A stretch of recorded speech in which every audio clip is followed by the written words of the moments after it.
ଅଦେଖାପଣ।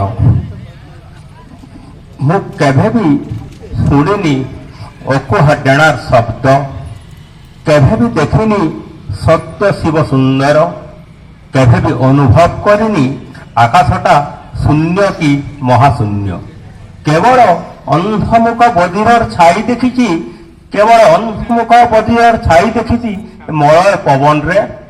ମୁଁ କେବେ ବି କହିନି କାହାକୁ ଆରେ ମୋ ପାଖକୁ ଅରୁକ୍ଷ ଶିଖାଇ ଦେବି, ଆକାଶଠୁ ପାତାଳ ପର୍ଯ୍ୟନ୍ତ କଥା ହେବୁ, ରକ୍ତ ମାଂସ ଗଢ଼ା ଚିତ୍ରଟିଏ ଆଙ୍କିବୁ। ମୁଁ ତ ଅଦେଖାପଣ, ତୁ ତ ଅନ୍ଧାରୁଆ କୋଠରୀ ଭିତରେ ଅପେକ୍ଷାରତ କାହାକୁ ଯେ କେଜାଣି ଆଗନ୍ତୁକ ପଥିକକୁ। ଖୋଲା ମାଠିଆର ମଧ୍ୟାହ୍ନରେ କେବେ କେବେ ଭେଟ ହେଲେ ଶିଖାଇ ଦେବୁ, କେବେ କେବେ ଭେଟ ହେଲେ ଶିଖାଇ ଦେବୁ ସେ ଛଳନାର ଆଖି।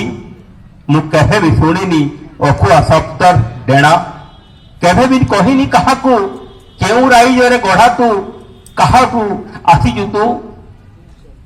କେବେ ବି ଶୁଣିନି ତୋ ଶବ୍ଦର ଗୁଙ୍ଗୁଣ ଗୀତ, ଆରେ ବାୟାମନ କାହାକୁ କହିବୁ ଯେ କହିପାରିବୁନି,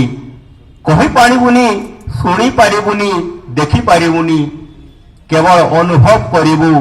ଏକା ଏକା ଯେଉଁଠୁ ଆସିଛୁ ସେଇଠୁକୁ ଯିବୁ, କେହି ନଥିବ ତୋ ସାଙ୍ଗରେ। ସେମିତି ଆସିଛୁ ସେମିତି ନଙ୍ଗଳା ହେଇଯିବୁ, କେବଳ ଅନୁଭବ କରିବୁ। ଦୁନିଆଟା ଛଳନା, ଖାଲି ଛଳନା।